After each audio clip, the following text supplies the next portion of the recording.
Meaning of dynamo. Dynamo.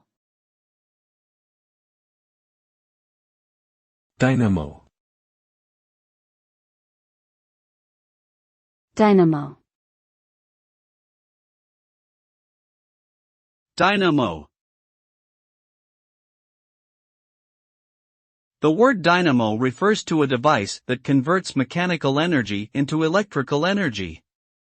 Typically, this is achieved through the use of a rotating coil of wire within a magnetic field.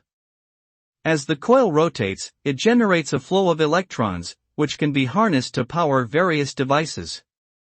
Dynamos are commonly used in generators and electric motors, as well as in other applications where electricity is required.